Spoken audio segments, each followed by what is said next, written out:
Hi, my name is Carmen Allen and I am the Stoneware Market Specialist here at Mayco, and today we are going to talk about clear glazes.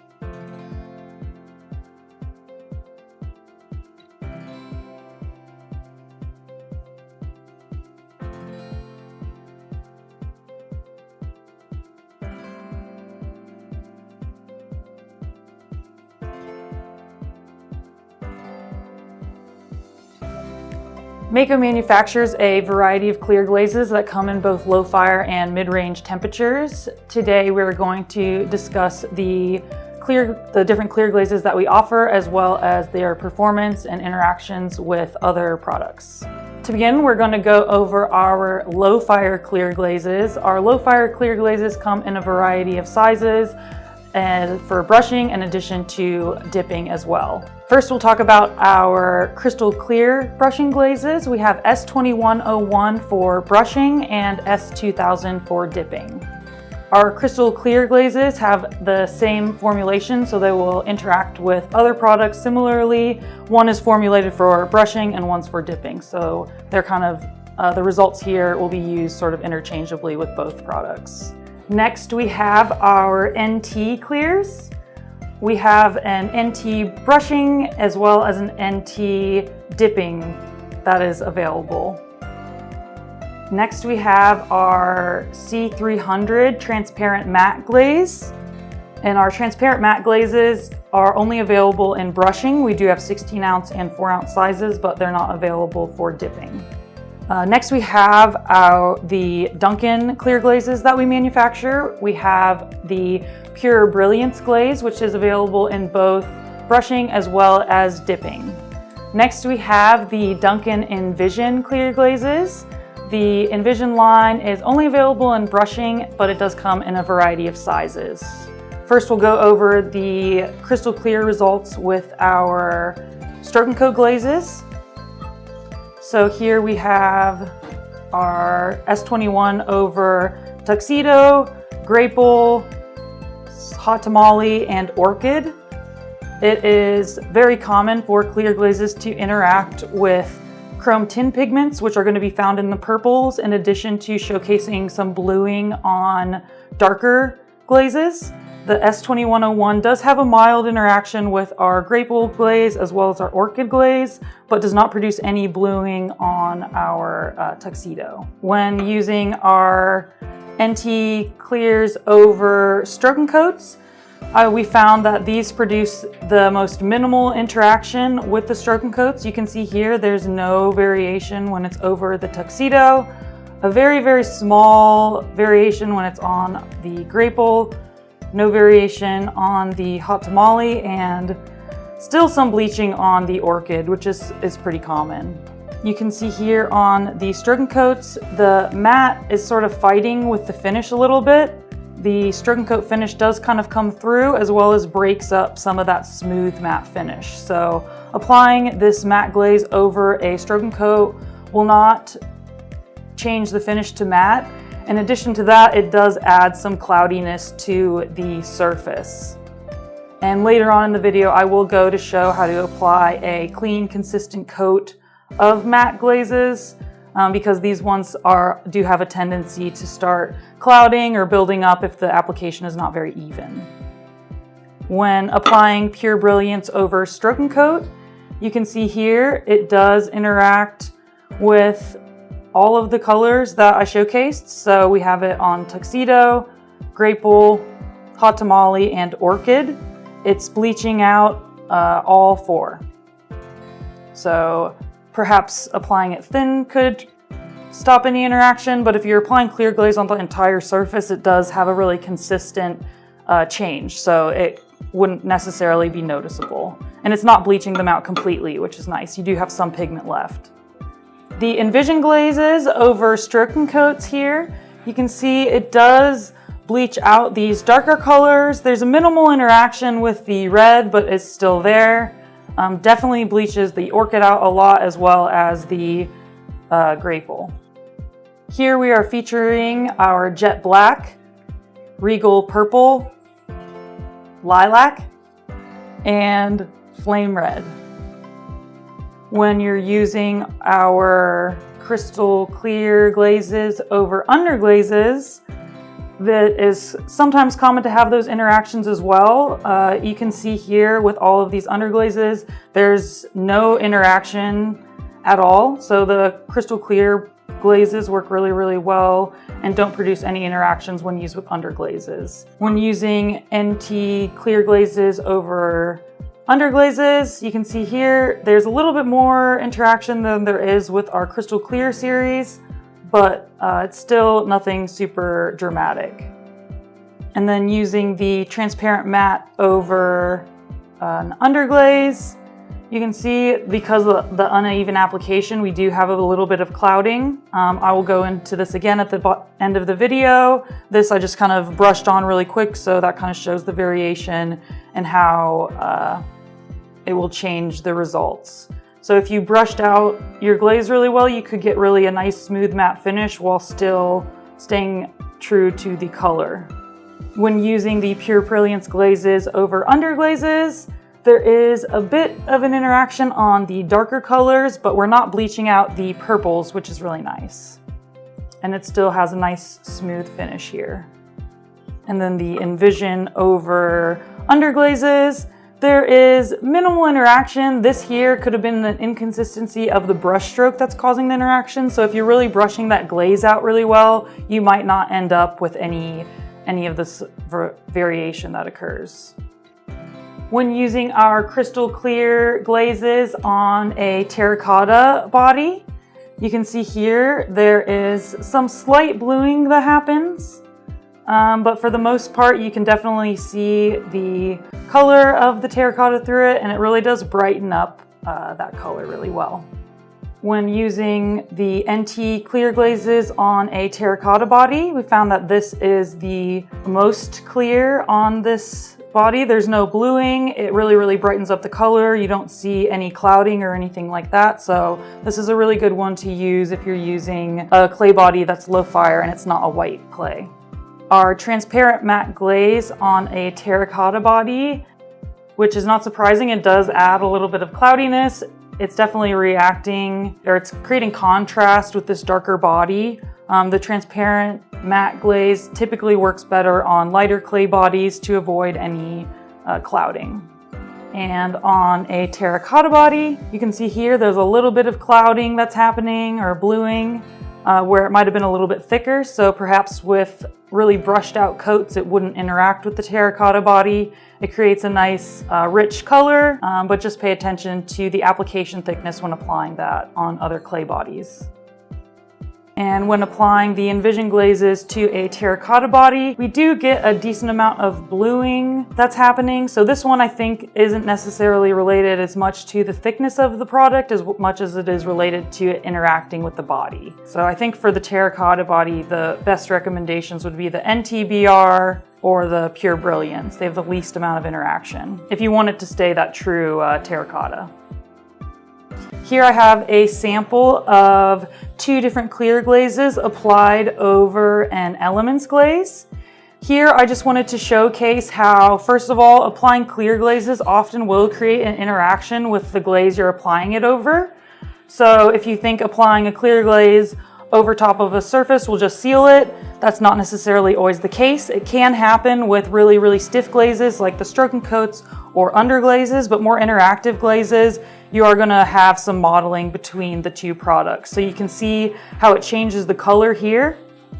In addition to the fact here, I'm using a transparent matte glaze that does not change the finish of the tile here. Typically, when you're applying a matte glaze over a gloss glaze, the gloss glaze is always gonna come through. Next, we're gonna talk about our Stoneware Clear Glazes. All of our Stoneware Clear Glazes are available in 16-ounce pints for brushing, as well as bags of dry for dipping. So you might be wondering why Mayco makes 2 gloss clear glazes, and let me tell you. Some products are going to interact with a clear glaze that is bearing zinc, such as these.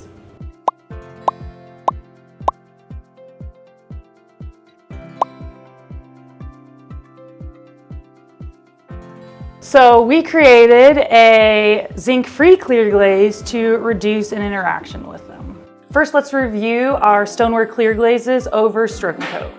First, we have our Stoneware Clear Glaze, our Matte Clear Glaze, our Crackle Matte Clear, and our Zinc-Free Clear are all here. And then we have our Stroke and Coat Tuxedo, Grape Wool, Hot Tamale, and Orchid. As you can see here, applying the clear glaze on top of the stroke and coat does promote a bit more mobility than if the stroke and coat were just applied directly to the bisque without any glaze layering it. The clear glazes do interact with most of the pigments here, so expect a little bit of interaction in addition to some blurring. As you can see, these all kind of spread out, which is really not surprising considering the movement that is encouraged by layering these two products. One thing I do want to make note of is the performance of Stoneware Clear and our Zinc-Free Clear. We have both of these clear glazes because some pigments are going to interact with a zinc-bearing clear, which is our Stoneware Clear Glaze. On the back of this tile here, you might be able to see a little bit better since it's a larger surface, but our Tuxedo Glaze does lean to be a little bit more brown if you're using our Stoneware Clear on it. But if you use the Zinc-Free Clear, which is this bottom section here, that is going to showcase our Tuxedo truest to its color. So if you are doing any tuxedo details and you want to make sure they stay really black, we would recommend using our Zinc-Free Clear on top of it. And next we'll discuss the clears over underglazes. The underglazes are actually our primary driver for creating the two gloss clear glazes, which again are the Stoneware Clear and the Zinc-Free Clear. We found that these four colors did interact with zinc-bearing pigment, so we created the Zinc-Free to create a minimal interaction with these colors. Our Stoneware Clear here does bleach out some of the colors as well as adds a little bit of a brown hue. As you can see here, the Zinc-Free Clear doesn't create a variation in the color and just really makes it a little bit more saturated and more concentrated. When using matte clear glazes over underglaze, you do have to be careful and pay attention to the thickness of the matte clear glaze because you are putting it over a darker color, so variation in your application will be showcased, so make sure you're applying that really evenly. But you do see there is still going to be a little bit of clouding that happens, which is really common with using matte glazes, especially if it's over a darker color. And here I have a larger sample showcasing the contrast of the Stoneware Clear and Zinc-Free Clear on these underglazes, just to make sure that we can see it a little bit better. Occasionally, the Zinc-Free Clear does produce a little bit of texture on the surface. So always make sure to test your glazes before using them on a finished ware piece. Here we have our Stoneware Clear Glazes on a dark brown clay body. As you can see here, most of them are going to create some sort of interaction. The Stoneware Clear isn't too bad, but it does lighten it a little bit. I find that our Zinc-Free Clear reacts the least with this clay body and really makes the color a little bit more saturated, whereas the Stoneware Clear Glaze kind of keeps it the same as it does when it's just the bare bisque. So this is really nice if you're the Zinc-Free Clear is really nice if you're looking for the clear glaze to make the clay body a little bit more richer if you're using a darker clay. Our Stoneware Matte Clear Glaze does bleach out the color a little bit, and then our Crackle Matte Clear seems to have a little bit of cloudiness based on the application thickness. So really pay attention if you are using these on a darker clay body to the application. Here I've showcased our Stoneware Clear and our Matte Clear Glaze over two different glazes just to showcase the interaction as well as how the finish would change when using them in combination. We have Blue Surf with our Stoneware Clear on top, and here we have our Matte Clear Glaze.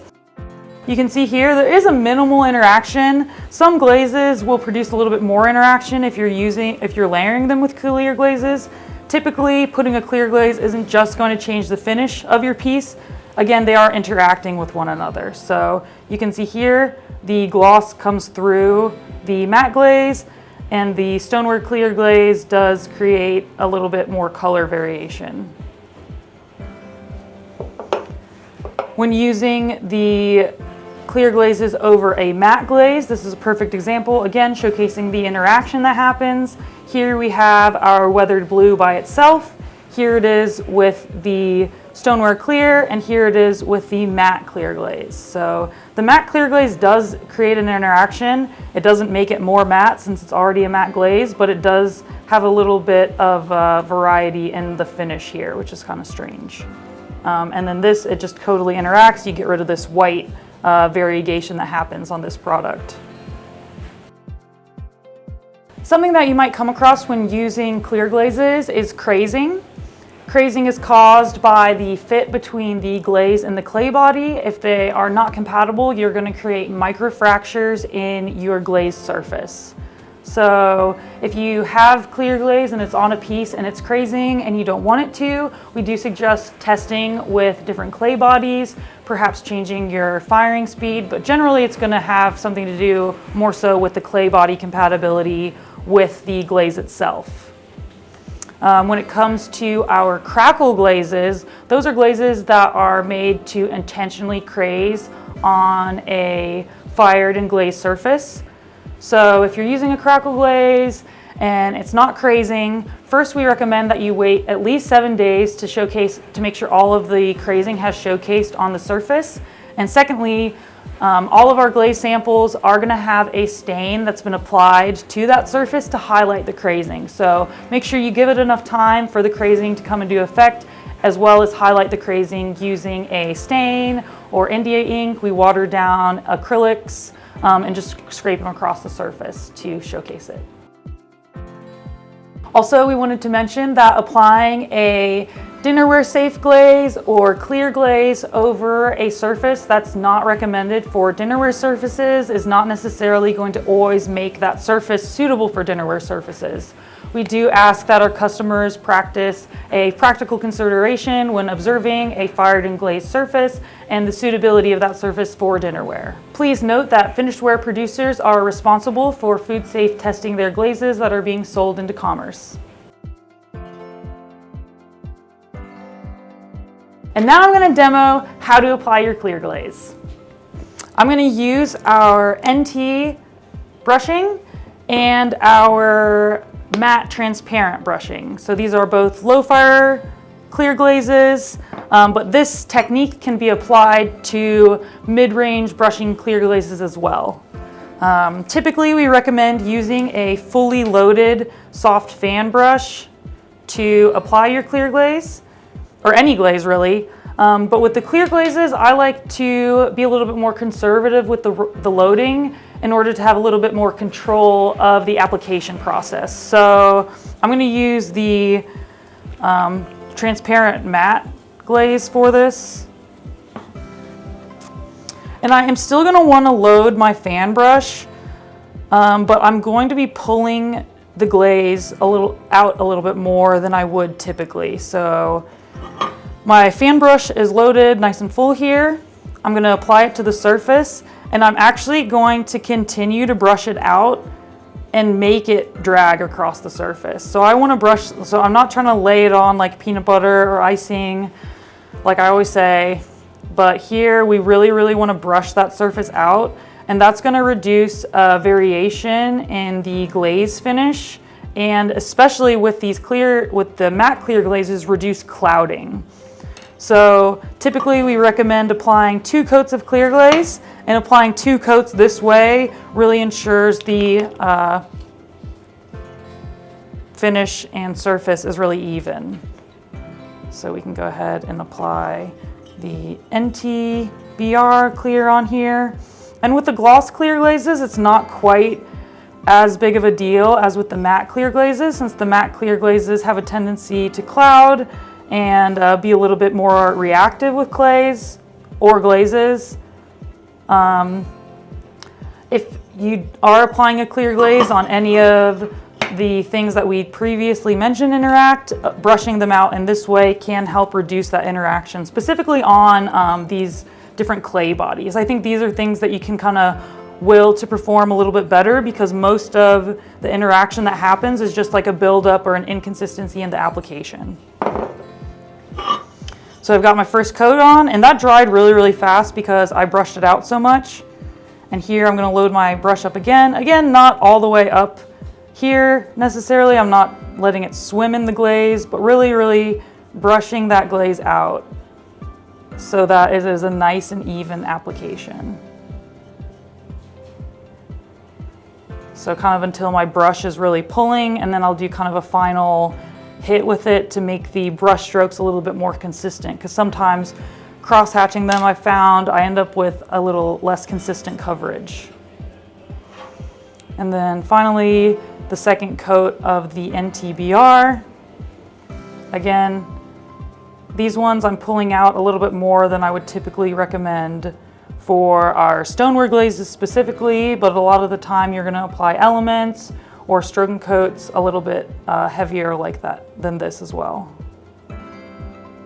So then that final brush to make it a little bit more consistent of an application, and then that's a good 2 coats of clear glaze. And this should fire really, really evenly. I'm not gonna fire this tile because it has nothing underneath to show, but that's how you apply it.